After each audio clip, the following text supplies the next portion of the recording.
이제 명절 연휴가 시작된 것 같습니다. 빠른 분들은 금요일부터 움직이신다고 말씀을 하시던데, 우리 교회도 오늘 보니까 벌써 이동을 하신 몇 가정이 이제 눈에 안 들어오네요. 네, 가신 분들도 계시고, 또 우리 2층에 보니까 또 새로운 분들도 보이시고, 아마 명절이어서 부모님을 찾아뵈러 이렇게 오신 분들인 것 같은데, 어쨌든 주일교회 우리 화원 방객교회 예배 오신 여러분들을 주님의 이름으로 환영하고 축복합니다. 요즘 명절은 예년하고는 조금씩 이제 달라지고 있는 것 같습니다. 문화가 달라지고 있죠. 그래서 명절이 되면 이 전을 부친다고 다들 가정마다 많이 우리 여자분들이 고생을 많이 하시는데, 저도 어렸을 때부터 쭉 보면 명절 되면 어쨌든 먹을 게 많아서 좋았습니다. 부침개도 많이 만들고 단순일도 만들고, 그래서 항상 한바탕 동네 나가서 뛰놀다가 와도 언제든지 이제 먹을 게 있어서 참 기분이 좋았던 그런 명절을 기억하는데, 요즘은 그렇게 음식을 많이들 안 하는 것 같습니다. 조촐하게 그냥 가족들만 이렇게 간단하게 먹을 수 있을 정도로만 그렇게 음식을 장만하고 끝내는데요. 제가 통계 자료를 한번 보니까 한국 리서치 여론 속의 여론이라는 데서 발표한 2024년도 추석 차례 및 제사 계획이라는 조사를 한 내용이 있어서 잠시 한번 통계 조사를 한번 좀 소개를 하려고 합니다. 그러니까 올해, 그러니까 2024년 올해 추석 때 차례나 제사를 지낼 계획이 있으십니까? 라는 질문을 던졌을 때에 59%가 한다 그랬을까요? 안 한다고 그랬을까요? 59%가 안 지냅니다. 거의 60% 가까이 되는 사람이 이번 추석에는 제사나 차례를 지내지 않겠습니다 라고 대답을 했다고 합니다. 그러면 나머지 한 40% 정도 되는 사람이 제사를 지내는데, 그러면 지내는 사람들 가운데도 또 분류가 이렇게 되어져 있습니다. 종교가 없는 사람들 가운데는, 그러니까 무교인 사람들 가운데는 44%가 제사를 지내겠습니다 이렇게 대답을 했고, 또 불교는 60%가 제사를 지내겠습니다 이번 추석 때. 그리고 천주교는 33%가 제사를 지내겠습니다 이렇게 대답을 했고, 기독교는 몇 프로일까요? 없습니까? 믿음이 좋으십니다. 기독교도 18%가 제사를 지내겠다라고 이렇게 대답을 했던 통계가 나와 있습니다. 물론 이제 집안 분위기나 또 이렇게 불가항력이라고 이제 얘기할 수도 있겠죠. 그런 것 때문에 제사를 지낸 분들도 있을 수가 있을 것입니다. 작년 추석 통계도 한번 살펴봤습니다. 작년 추석에는 제사를 안 지내겠습니다 라고 대답한 사람이 57%, 이번에는 몇 프로? 59%. 그러니까 제사 안 지내겠다는 사람이 2%가 늘어났습니다. 이제 이 시대적인 이제 흐름인 것 같아요. 이제 앞으로 점점 제사나 차례 지내는 사람들이 줄어들지 않을까. 또 이번 같이 연휴가 길어지면 뭘 합니까? 이제 비행기를 타야죠. 그래서 해외 여행도 가시고 국내 여행도 가시는 이런 가족들의 모습을 보게 됩니다. 근데 어쨌든 약 40% 이상이 되는 사람들이 아직도 제사를 고수하고 있다. 이것이 우리나라의 분위기고 정서다라는 것이죠. 우리 기독교인들 가운데 이렇게 이런 분위기가 있기 때문에 명절인데도 어떤 분들은 이 명절에 가족들이 함께 모여서 모처럼 행복하고 즐거운 시간을 보내는 우리 성도들도 있지만, 아직까지 40% 정도 되는 분들이 제사를 지내기 때문에 믿는 우리 성도들 가운데는 이 명절의 제사 문제 때문에 갈등으로 고민하고 또 고통하는 그런 성도들도 분명히 있을 줄로 압니다. 벌써 이제 오늘 예배를 드리고 나면 시댁을 가야 되는데 우리 시댁이 안 믿는데, 또 이런 문제로 혹시 고민하고 계시는 우리 성도님들이 계실지도 모르겠습니다. 그래서 오늘은 그리스도인과 추석이라는 제목으로 제가 설교 제목을 잡아봤고, 또 제사 문제로 고민하고 계시는 분들이나 또 우리 기독교인은 제사를 어떻게 바라봐야 되는가, 이런 문제들을 우리가 함께 고민해보고 생각해보면서 또 결단하는 그런 귀한 은혜의 시간이 되었으면 좋겠습니다. 먼저 제사가 언제부터 시작되었느냐, 그것들을 한번 잠깐 역사적인 기원을 좀 살펴보는 것이 유익할 것 같습니다. 제사라는 것은 어떤 신령이나 죽은 사람의 넋을 기리는 의미에서 음식을 차려놓고 정성을 표하는 의식, 이것을 이제 사전적인 의미로 제사라고 정의를 하고 있습니다. 그런데 제사가 우리 민족의 고유 전통일까요? 고유 문화일까요? 아닙니다. 이것은 수입된 문화입니다. 어디로부터?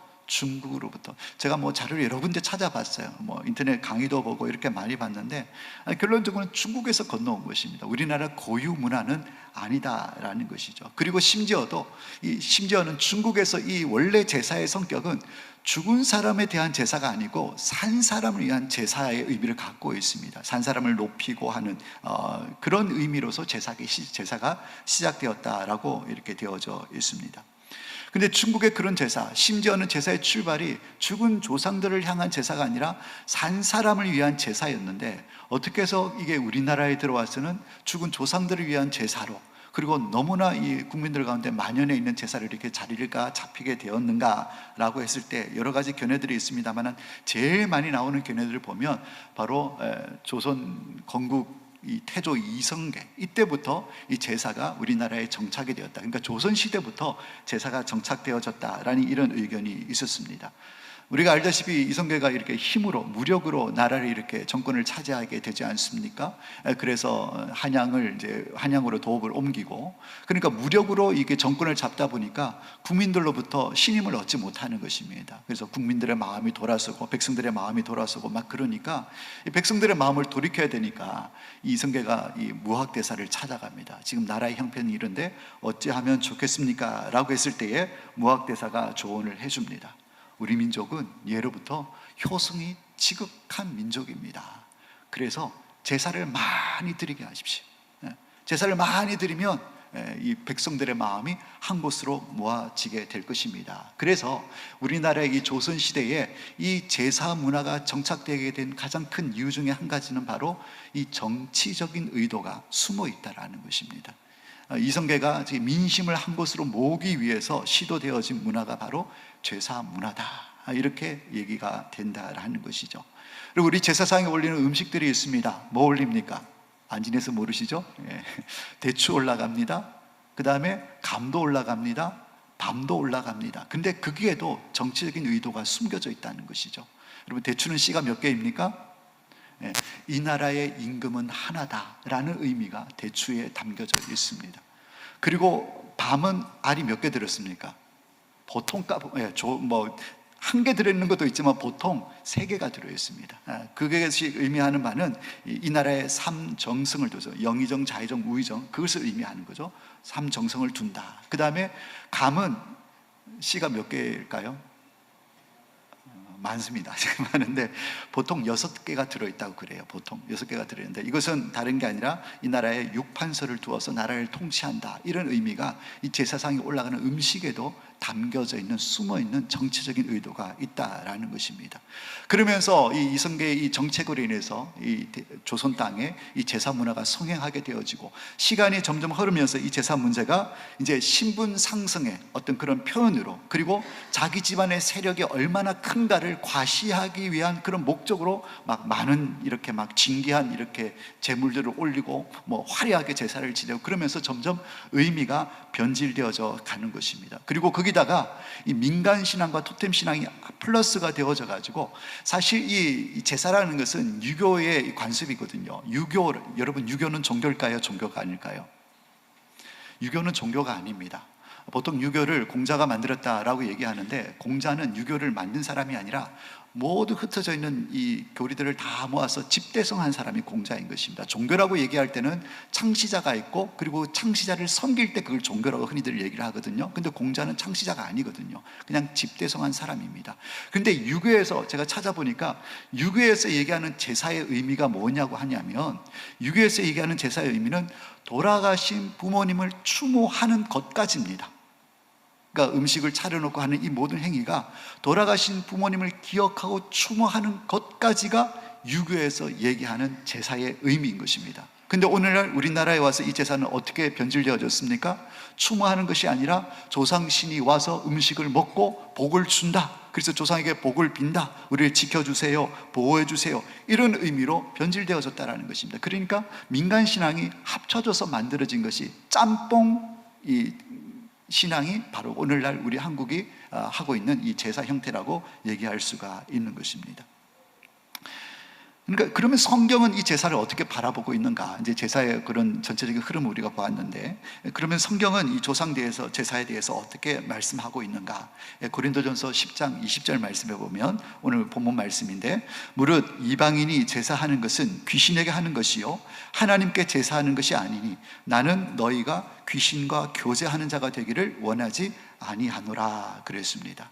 그러니까 다시 말씀드려서 우리가 드리고 우리 한국 사람들이 지내고 있는 이 제사는 다른 말로 하면 무엇입니까? 귀신을 섬기는 거예요.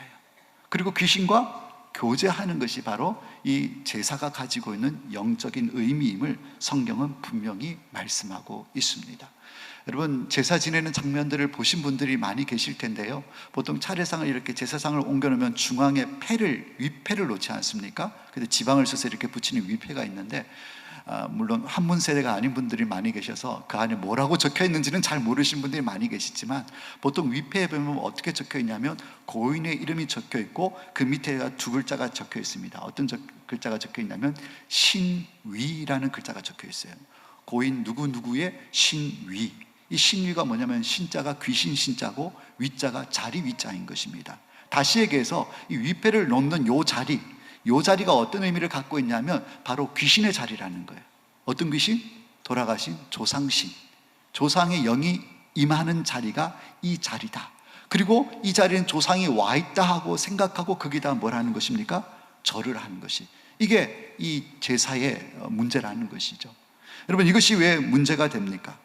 여러분, 조상신이 참으로 와가지고 차려놓은 음식을 먹고 잘 차려놓으면 그 정성을 보고 자손들에게 복을 주고 자손들을 지켜주고 그럽니까? 절대 그렇지는 않다는 거죠. 우리는 이제 그걸 아니까 그렇지 않다고 생각하지만, 믿지 않는 사람들은 그렇다라고 받아들이고 신앙으로 받아들이고 있는 거예요. 히브리서 9장 27절 말씀에 분명히 성경은 증언을 하고 있습니다. 한 번 죽는 것은 사람에게 정해진 것이고 그 뒤에는 심판이 반드시 따른다 그랬어요. 여기서 심판은 두 가지 길밖에 없습니다. 예수를 믿어서 구원받은 사람은 천국에 가게 되는 것이고, 예수를 믿지 않고 구원받지 못한 사람은 지옥에 가는 것. 사람이 죽으면 심판에 이르게 되는데 나타나는 결과는 딱 두 개밖에 없습니다. 육신은 땅에 묻히게 됐지만 영은 천국 아니면 지옥이라는 것이죠. 그러니까 제사를 지내는 사람들이 얘기하는 것처럼 구천을 떠돌다가 명절 때가 되면 밥 얻어먹으러 이렇게 막 오고, 심지어는 막 오는데 마당에 빨래가 걸려 있으면 그 걸려서 못 들어오니까 빨래도 널면 안 되고, 그런 정말 무력한 귀신을 자기들을 지켜주고 보호해준다고 섬기는 이 어리석은 모습을 우리가 보게 된다라는 것이죠. 다 쏟고 있는 것입니다. 여러분, 꿈에 이제 할아버지가 나타난다 그러잖아요. 내가 밥을 못 얻어 먹어서 막 꿈에, 그러면 막 그의 제사상은 어떻게 됩니까? 상다리가 부러지라고 차려내잖아요. 말도 안 되는 얘기죠. 조상을 잘 대접하려고 그러면 삼시세끼 매일매일 대접해야지 1년에 딱 한 번 먹고, 그 조상이 1년 한 번 먹어가지고 1년 내내 버티고, 그게 말도 안 되는 얘기다라는 것이죠. 여러분, 10계명에는 분명하게 명시가 되어져 있습니다. 1계명이 무엇입니까? 너는 나 외에 다른 신을 내게 두지 말라 그랬습니다. 그리고 2계명이 무엇입니까? 우상의 형상을 만들지 말고 절하지 말고 섬기지 말라 그랬습니다. 그러니까 제사는 한마디로 얘기하면 우상 숭배라고 성경은 분명하게 증언을 하고 있다라는 것입니다. 간절히 원하기는 우리 예수 믿는 모든 성도님들은 절대 조상신을 섬기는 자리에 동참해서는 안 된다는 사실을 분명하게 기억하시고 또 동참하지 않으시기를 바랍니다. 물론 이제 그 사이에 갈등도 있고 충돌도 있을 거예요. 그 문제는 좀 이따가 다루도록 하겠습니다. 중요한 것은 하나님께서 조상신이라고 섬기는, 이 차례 지내고 제상 지내는 것을 우상 숭배라고 분명하게 성경은 규정을 하고 있다는 것입니다. 그래서 우리는 우상 숭배에 절대 참여하지 않기를 힘써야 한다라는 것입니다. 혹시 몰라서 참여를 하셨다고 한다면, 또 분위기에 또 광합에 못 이겨서 내가 지금 참석하고 있다고 한다면, 여러분, 하나님께서 우리에게 주신 은혜의 방편인 회개를 사용하시길 바랍니다. 하나님, 제가 그동안은 믿음이 없어서 몰라서 우상 숭배하는 일에 빠졌고 또 참여를 했지만, 이제는 믿음을 지키고 하나님만을 섬기고 우상 숭배하지 않을 수 있도록 도와주세요 라고 회개하고 하나님의 도우심을 구하시기를 예수님의 이름으로 축복합니다. 그러면 하나님께서 반드시 은혜를 베풀어 주실 줄로 믿습니다. 우리 제사의 문제에 대해서 또 한 가지 더 생각해 볼 것이 있는데, 또 제사 음식에 대해서, 이건 사실적인 문제거든요. 의외로 많은 분들이 제사 음식 가지고 고민하는 분들이 많이 계시는 것을 보게 됩니다.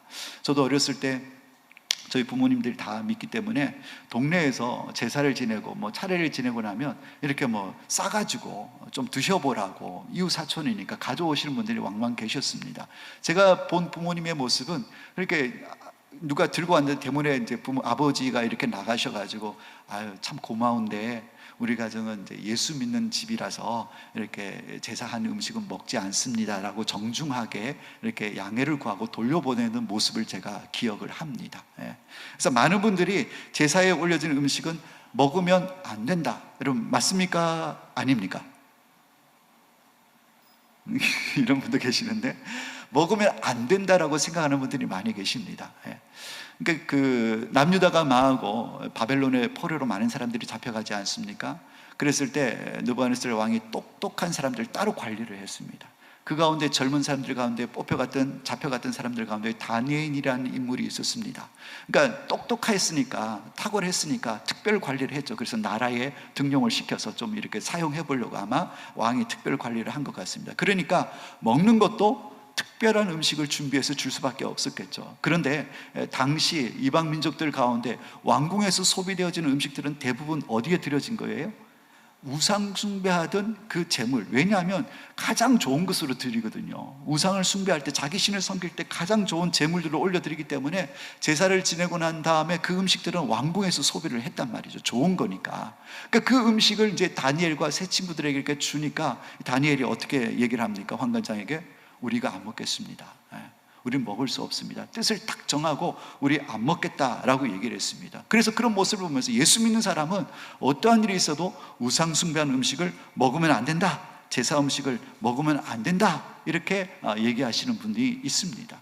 또 반대로 먹어도 상관없다, 괜찮다 라고 얘기하시는 분들도 있습니다. 디모데전서 4장 3절, 4절, 5절 말씀에 보니까 이렇게 기록이 되어져 있어요. 혼인을 금하고 어떤 음식물은 먹지 말라고 할 터이나 음식물은 하나님이 지으신 바니 믿는 자들과 진리를 아는 자들이 감사함으로 받을 것이니라. 하나님께서 지으신 모든 것이 선함에 감사함으로 받으면 버릴 것이 없나니 하나님의 말씀과 기도로 거룩하여 지민이라 라고 얘기하면서 사도 바울이 먹는 것은 문제가 되지 않는다, 감사함으로 받으면 아무 문제가 되지 않는다, 그것이 우상 숭배 앞에 드렸던 제물이라도 상관이 없다, 그리고 우리는 말씀과 기도로 거룩해지는 사람들이다 라면서 우상 숭배하는 음식 먹어도 상관없다라고 이렇게 말씀을 하고 있습니다. 그러면 이 다니엘과 같은 이 성경의 말씀이나 오늘 디모데전서에 있는 말씀들 두 개를 놓고 보면 서로가 충돌되는 듯한 이런 느낌을 우리가 받을 수가 있습니다. 그러면 우리는 어느 말씀을 선택해야 됩니까? 여러분, 구약은 예언되어진 말씀이고 신약은 성취된 말씀이지 않습니까? 그렇게 봤을 때에 이 구약과 신약의 말씀이 충돌이 되어진다고 한다면 우리는 신약의 말씀을 따르는 것이 맞습니다. 그래서 오늘 말씀에 음식을 먹지 말아야 된다라는 말씀을 다니엘을 통해서 예를 들을 수도 있지만, 오늘 사도 바울이 얘기했던 것처럼 먹어도 된다라는 결론을 먼저 내릴 수가 있는 것입니다. 여러분, 누가 이웃에서 우리 제사 지내고 우리 음식을 많이 장만했는데 좀 드십시오 라고 가지고 온다면 앞으로 드십시오, 문제 없습니다. 왜냐하면 성경이 그걸 얘기하고 있기 때문에 그렇습니다. 그런데 이렇게만 얘기하면 뭔가 찝찝하지 않습니까? 그래서 좀 더 구체적인 주의해야 될 점이 있어서 그 부분을 여러분에게 말씀을 드립니다. 사도 바울이 이 문제에 대해서 고린도전서 8장에 분명하게 말씀을 하고 있습니다. 우상 숭배에 관한 제물을 먹느냐 마느냐의 논쟁이 있습니다. 거기에서 사도 바울이 어떻게 말씀하고 있냐면 고린도전서 8장 13절 말씀에, 그러므로 만일 음식이 내 형제로 실족하게 한다면 나는 영원히 고기를 먹지 아니하여 내 형제를 실족하지 않게 하리라 그랬습니다. 여러분, 시장에 당시에 많은 고기 음식들이 많이 나와 있는데 대부분 그 고기들이 신에게 제사를 드리고 우상 숭배하고 나온 음식이 시장에서 다시 유통이 되어졌거든요. 근데 오늘 사도 바울의 한 고백이 무엇이냐면, 내가 만약에 시장에 있는 그 고기를 사서 먹게 된다면 누군가가 그 모습을 보고, 여러분 당시에 이 고기를, 우상에게 드려진 고기를 먹는다는 얘기는 뭐냐면 내가 이 신을 섬깁니다라는 의미가 담겨져 있는 것입니다. 단순히 고기를 고기를 먹는 의미가 다가 아니라 이 고기를 먹음으로 말미암아 이 고기로 예물로 드린 그 신을 내가 섬깁니다라는 의미가 담겨져 있는 거예요. 그래서 오늘 사도 바울이 한 얘기가 뭐냐면, 내가 이 음식, 우상에게 숭배한 이 음식을 먹음으로 말미암아 누군가가 내 모습을 보고 사도 바울 예수 믿는 사람인데, 그런데 우상도 섬기네? 이렇게 착각할 수가 있다라는 것입니다. 하나님도 섬기면서 우상도 섬길 수가 있구나, 다른 신도 섬겨도 되는구나 라고 이렇게 실족하게 될 것 같으면 사도 바울이 어떻게 한다고요? 안 먹겠다라는 기준을 분명하게 정했다라는 것이죠. 로마서 14장 말씀에도 우상의 제물에 대해서 이렇게 말씀을 하고 있습니다. 14장 14절 말씀에, 내가 주 예수 안에서 알고 확신하노니 무엇이든지 스스로 속된 것이 없으되 다만 속되게 여기는 그 사람에게는 속되니라. 이게 좀 어려운 표현인데, 이것도 우상의 제물에 관한 말씀인데 제가 조금 풀어서 이 현대 번역본에 보면 좀 쉽게 설명이 되어져 있습니다. 로마서 14장 14절 어떻게 해석하고 있냐면, 잘 들어보십시오. 나는 주 예수의 권위로 분명히 말합니다. 우상 앞에 놓았던 고기를 먹는 것은 조금도 나쁠 것이 없습니다. 그러나 만일 그것이 나쁘다고 믿어지거든 이미 먹는 자체가 나쁜 일을 저지르는 셈이니 먹지 마십시오. 자, 정리를 하면, 내가 이 우상 숭배한 제물이라고 내가 알아요. 그리고 물론 고린도전서 말씀이나 이런 데 먹어도 문제 없다 이런 말씀들이 있지만 괜히 찜찜해요. 왠지 이걸 먹으면 성경의 말씀에 그런 말씀 먹어도 된다는 말씀이 있지만 내 양심에 또 내 마음에 이거는 그래도 아닌 것 같은데 라고 여겨지면 드시지 마십시오. 그 얘기인 것입니다. 그러니까 하나님께서 우리에게 우상 숭배에 올려진 이 제물을 얼마든지 먹는 것에 대해서 문제되지는 않지만, 자기 유익이 아니라 누구의 유익? 우리 형제들의 유익, 공동체의 유익을 위해서 그것이 만일 거치는 것이 된다고 한다면, 그리고 또 내 신앙 양심에 문제가 된다고 한다면 안 먹는 것이 맞다라는 것을 사도 바울이 분명하게 알려주고 있다라는 것입니다. 사랑하는 여러분, 이제 제사 문제, 음식 문제로 고민하지 마시길 바랍니다. 여러분이 거리낌이 없으면 드셔도 아무 상관없습니다. 이웃이 가지고 오면 감사합니다, 잘 먹겠습니다 라고 딱 봤는데 이거 제사 지낸 건데, 이렇게 얘기하면 알고 있다는 거거든요. 그 사람은 당신 예수 믿는데 그거 먹을 수 있어요? 이 얘기만 그래요? 그러면 제가 먹지 못하겠습니다 이렇게 반응하면 되는 것입니다. 근데 주변에서 아무 얘기도 없고 거리낌이 없다고 한다면 얼마든지 제사 음식에서 자유하시기를 바랍니다. 문제되지 않습니다. 또 이번 명절에 분명히 이제 제사 지내는 가정들이 있을 텐데, 또 어떤 가정은 또 믿지 않는 가정에서 배려를 해주셔서 이건 제사상에 안 올렸어, 너희들을 위해서 따로 특별히 준비했어, 이런 것들은 마음껏 드십시오. 또 그런 얘기가 없이 그냥 제사 음식을 함께 나누면 함께 먹고 마시면서 교제하시길 바랍니다. 자유하시길 바라고, 내 신앙 양심이나 남에게 덕이 되지 못한다고 또 시험 들고 실족할 것 같으면 드시지 않는 게 맞다. 이것이 성경의 가르침으로 보시면 되겠습니다. 또 우리 명절 제사와 이 추석 제사와 관해서 생각할 수 있는 또 한 가지 우리가 생각해 볼 부분들이 있는데, 그것은 바로 충돌이 일어날 때입니다. 신앙관의 충돌이 일어날 때. 그렇죠. 예수 믿는 사람들이 나밖에 없고 우리 가정만 예수를 믿고 부모님과 형제들은 다 예수를 믿지 않을 때, 오늘 이 가운데도 그런 분이 계실지 모르겠습니다. 명절에 괴로우신 분들 계시잖아요. 분명히 제사 지낼 건 분명히 알고 나는 그게 참여할 수는 없고, 그 말은 하지 않지만 막 그 분위기라는 게 있지 않습니까? 저거는 뭔데 맨날 와가지고 절도 안 하고 막 그러면서 막 말은 안 하지만 눈으로 말을 해요. 막 그러고 막 너 때문에 분위기 막 그러면서 막 그럴 때 우리는 참 마음이 어렵습니다. 이전에 제가 알던 어떤 집사님의 얘기입니다. 참 열심히 있는 분이셨어요. 교회에서 열심히 충성하시고 헌신하시고 열심히 있는 분이신데 부모님이 예수를 믿지 않아요. 그리고 형제들도 아무도 예수를 믿지 않습니다. 그러니까 명절 때마다 괴로운 거예요. 제사를 지내니까. 그런데 이제 갔는데 그날 명절에 이제 얘기가 나온 거예요. 왜 절을 안 하냐? 부모도 없냐? 조상도 없냐? 뭐 이러면서 이제 많이 듣는 공격이죠, 그죠? 예. 그러니까 이분이 참다 못다 막 격해진 거예요. 예. 그러면서 제 신앙 양심상 절대 절할 수 없습니다. 우리 아이들도 절대 절을 시킬 수가 없습니다. 뭐 그러면서 막 울그락불그락 얘기하면서 이러려면 다시는 우리가 이 집에 찾아오지 않겠습니다.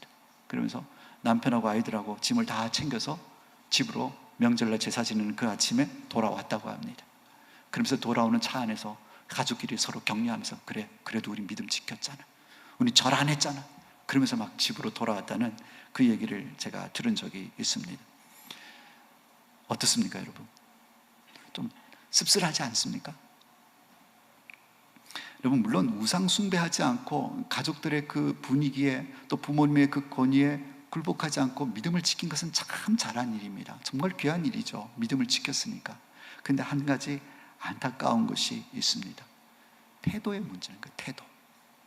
여러분, 로마서 13장 1절 말씀에 사도 바울이 이렇게 얘기했습니다. 각 사람은 위에 있는 권세들에게 복종하라. 권세는 하나님께로부터 나지 않음이 없나니 모든 권세는 다 하나님께서 정하신 바라 그랬습니다. 위에 있는 권세들, 물론 크게는 국가가 될 수 있겠죠. 그 다음에 우리 위에 있는 상사들이 될 수도 있습니다. 또 우리 위에 있는 권세 또 뭐가 있습니까? 부모님이 계시잖아요. 그런데 로마서 13장 말씀에는 위에 있는 모든 권세들에게 뭐 하라? 복종하라라고 말씀을 하고 계신다라는 것이죠. 그렇게 본다면 우리 부모님의 말씀에 우리는 뭐 해야 됩니까? 복종해야죠. 그게 성경의 가르침인 것입니다. 부모님 앞에 우리는 복종을 해야 되는 것이 성경의 마땅한 가르침이다라는 것이죠. 그렇다면 절하라 그러면 절을 해야 됩니까? 말아야 됩니까? 모든 권세에게 복종하라고 하셨어요. 하나님께서 세우신 권위입니다. 부모의 권위도 마찬가지입니다. 복종하라 그랬으면 복종해야 됩니까? 말아야 됩니까? 여러분, 복종하셔야 됩니다. 목사님 또 이상한 얘기를 복종을 하라니, 그럼 절을 하라는 얘기인가? 여러분, 여기서 우리가 잘 헤아려야 합니다. 제가 여기서 복종해야 된다는 얘기는 태도를 얘기하는 것입니다. 태도. 다른 말로 하면 자세. 아까 그 집사님이 절을 하라 그랬을 때에 얼굴을 울그락불그락하면서 내 신앙 양심에 절대 절할 수 없습니다, 이럴 거면 우리 다시는 오지 않겠습니다. 여러분, 이게 복종이 아니라는 거죠. 얼굴을 붉히면서 혈기를 부리고 목소리를 톤을 높이는 것, 이 태도가 복종이 아니라는 것입니다. 여러분, 순종하고 복종의 차이를 좀 잘 해석했으면 좋겠습니다. 우리 그리스도인들에게는 위에 있는 권위에 순종과 복종 두 개를 입장을 잘 취해야 되는데, 모든 권위에 대해서는 태도적인 면에 있어서는 복종하시기를 바랍니다. 그 얘기는 뭐냐면, 내가 부모님께 말씀을 드려도 내가 절할 수 없다는 것을 말씀드릴 때 내가 다시는 있는 게 아니라, 어머니, 아버지, 제가 예수 믿는 사람이에요. 제 신앙 양심에 절대 우상에게 절하는 것은 제가 용납이 되지 않습니다. 그리고 우리 아이들도 절대 절을 할 수가 없어요. 이렇게 조곤조곤, 그리고 평안한 얼굴로 침착하게 이렇게 얘기하는 것, 이거는 복종인 것입니다. 근데 내 다시는 이 집에 오나 봐, 절을 할 수, 이거는 복종하지 않는 거예요. 태도를 얘기하는 것입니다. 그런데 뭐에는 순종하면 안 돼요? 절하라는 그 내용에는 순종할 수가 없습니다. 그건 순종하면 안 되는 거예요. 내용에는 순종해서도 안 되지만 태도에서 그 권위, 부모라는, 위의 상사라는 그 권위 앞에서는 복종을 해야 하는 것입니다. 이게 우리 그리스도인들에게 필요하다라는 것입니다. 여러분, 절하는 말씀에는 순종할 수 없고 따를 수 없지만은 태도만큼은 반드시 복종하는 자세가 우리에게 있어야 하는 것입니다. 우리가 아는 에베소서 6장 1절 말씀에 자녀들아 주 안에서 너희 부모에게 순종하라, 이것이 옳으니라 그랬어요. 순종하라 그랬습니다. 부모님이 하시는 말씀은 모든 말씀을 순종해야 될 의무와 책임이 자녀들에게 있는 것입니다. 골로새서 3장 20절 말씀에 자녀들아 모든 일에 부모에게 순종하라, 그렇게 얘기하시면서 이는 주 안에서 기쁘게 하는 것이니라 그랬습니다. 다 조건이 있어요. 부모님이 하시는 말에 다 순종을 해야 되지만 전제가 뭐냐면 주 안에서라는 것입니다.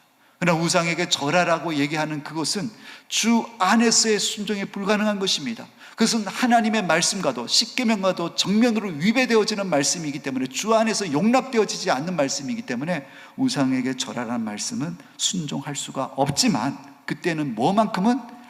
태도만큼은 절대적으로 그 권위에 복종하시는 우리 모든 성도님들이 다 되시기를 예수님의 이름으로 축원합니다. 여러분, 사도 바울과 요한이 전도하다가 잡혔어요. 그래서 대제사장과 또 서기관과 또 장로들 앞에 불려가게 됩니다. 이제 산헤드린 공회죠. 그 공회에서 겁을 줍니다. 너 다시는 예수 이름으로 전하지 말라고, 예수 전하지 말라고, 복음 전하지 말라고. 사도행전 4장 18절 말씀 보니까 그들을 불러 경고하여 도무지 예수의 이름으로 말하지도 말고 가르치지도 말라라고 겁을 줘가지고 바울을 놓아주었습니다. 그랬을 때에 사도 바울이 한 고백이 있습니다. 어떤 고백을 했냐면 4장 19절 말씀을 보니까 베드로와 요한이 대답하여 이르되 하나님 앞에서 너희의 말을 듣는 것이 하나님의 말씀을 듣는 것보다 옳은가 판단하라. 여러분, 대제사장과 또 장로들과 또 서기관들이 그렇게 겁을 주면서 하지마, 예수 이름으로 전하지 마라고 얘기했을 때 이 베드로와 요한이 당신들 말 듣는 것이 옳은지 하나님 말씀 듣는 것이 옳은 것이 한번 판단해 보라는 것이죠. 그러면서 뭐라고 얘기를 합니까? 우리는 보고 들은 것을 말하지 아니할 수가 없다. 위에 있는 권세인 대제사장들과 또 장로들과 이 서기관들이 하지 말라 그 권위를 가지고 얘기를 했지만 그 권위보다 더 위에 있는 권위, 최고의 법인 하나님의 말씀, 하나님의 권위에 순종하는 것이 우선이다라는 것을 분명하게 보여주는 사례다라는 것이죠. 사랑하는 여러분, 올 명절을 보내시면서 특별히 제사 문제로 인해서 갈등이 생기시거든 복종과 순종을 꼭 기억하시기를 축복합니다. 부모님이시기 때문에, 형님이시기 때문에, 어른이기 때문에 그분의 어떤 권위나 그분의 어떤 위치에 대해서는 철저하게 복종을 하십시오. 그러나 그분들이 요구하는 우상에게 절하라고 이 얘기는 하나님 말씀에 정면으로 위배되는 일이기 때문에 순종의 책임에서 벗어날 수가 있는 것입니다.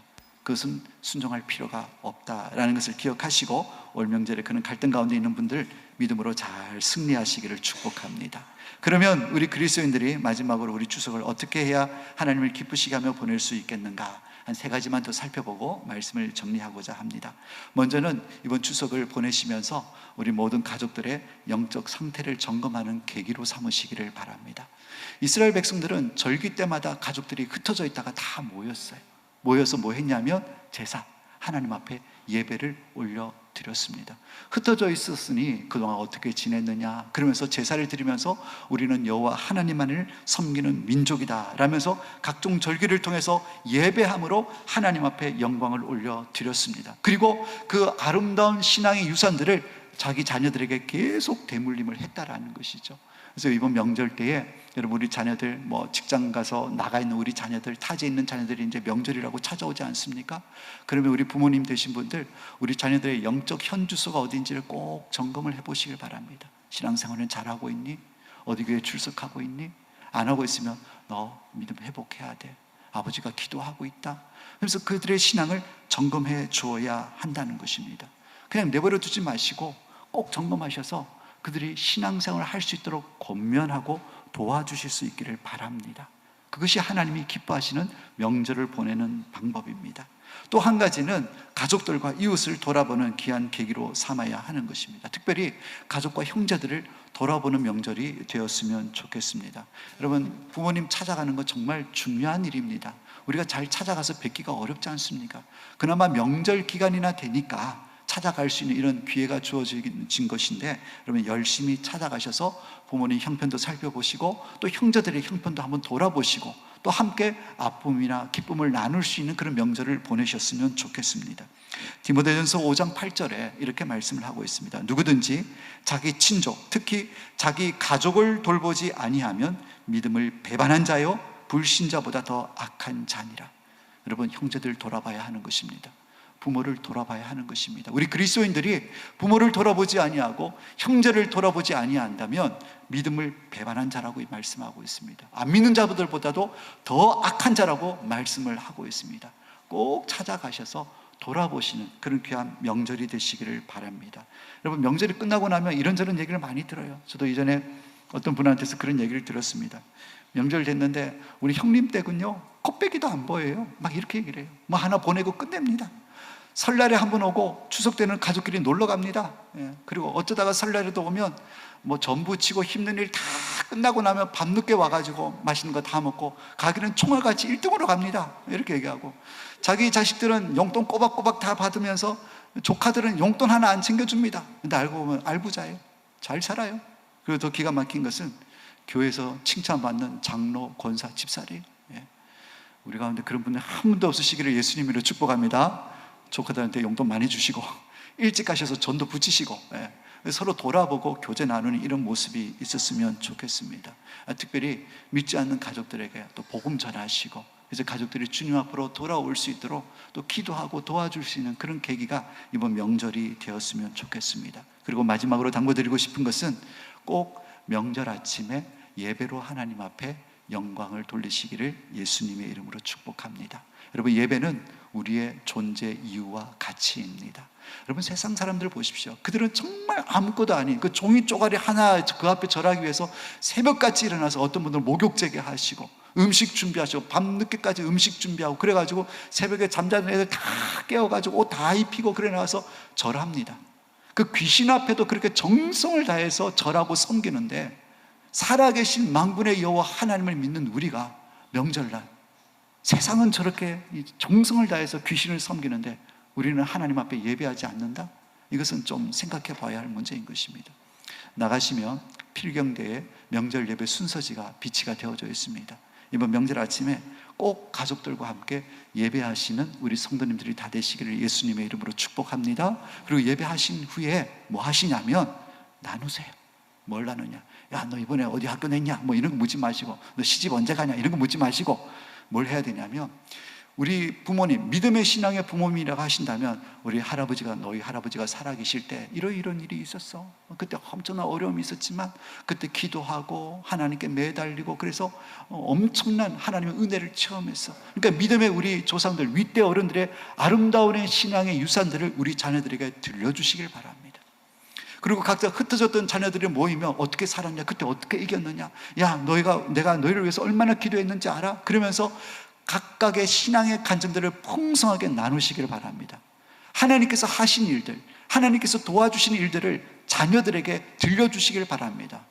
있었는데 가만히 있고 그냥 맛있는 거 먹고 뭐 이런저런 세상 얘기하다 헤어지지 마시고, 지난 1년 동안 지내온 기간 동안 가운데 너희들이 나가 있는 동안에 우리 아버지, 어머니, 우리 부부한테 어떤 일이 있었는지 너희들 아냐? 그때 그런 어려움이 있었단다, 그런 큰 위기가 있었단다, 그랬는데 우리가 기도하고 그래서 그런 어려움을 이렇게 이겨냈고 하나님께서 이런 은혜를 우리 부부에게 허락해 주셔서 이것을 자녀들에게 들려주라는 것입니다. 명절 때 그걸 하셔야 되는 거예요. 여러분, 사사기 강해를 우리가 계속 보고 있는데 왜 사사기가 실패의 역사를 쓸 수밖에 없었습니까? 여호와를 알지 못하는 다른 세대가 일어났기 때문에 그렇습니다. 여러분, 부모 세대들은 엄청난 하나님의 능력을 경험한 세대였습니다. 그럼에도 불구하고 그 자녀들 세대가 왜 하나님을 몰랐을까요? 알려주지 않아서 그래요. 우리 하나님이 이런 하나님이라고 보여주지 않고 들려주지 않았기 때문에 그들은 알 수가 없었던 것입니다. 간절히 원하기는 이번 명절 때 우리 자녀들에게 아름다운 신앙의 유산을 전수해 줄 수 있는 그런 귀한 기회가 되어질 수 있기를 예수님의 이름으로 축원합니다. 그래서 우리 가정이 믿음의 명문 가문을 꿈꿀 수 있는 그런 가문이 되었으면 좋겠습니다. 지금 당장 명문 가문이라고 내세울 만한 것은 없지만, 겨우 우리 가족만 예수를 믿지만, 아니 우리 가족들 가운데도 나만 예수를 믿고 있지만 꿈을 가지십시오. 비전을 품으십시오. 우리가 기도하고 복음 전하고 사랑으로 부모와 형제들을 섬겨 나아갈 때 반드시 하나님께서 그들을 회복시켜 주시고 건져 주실 것이라고.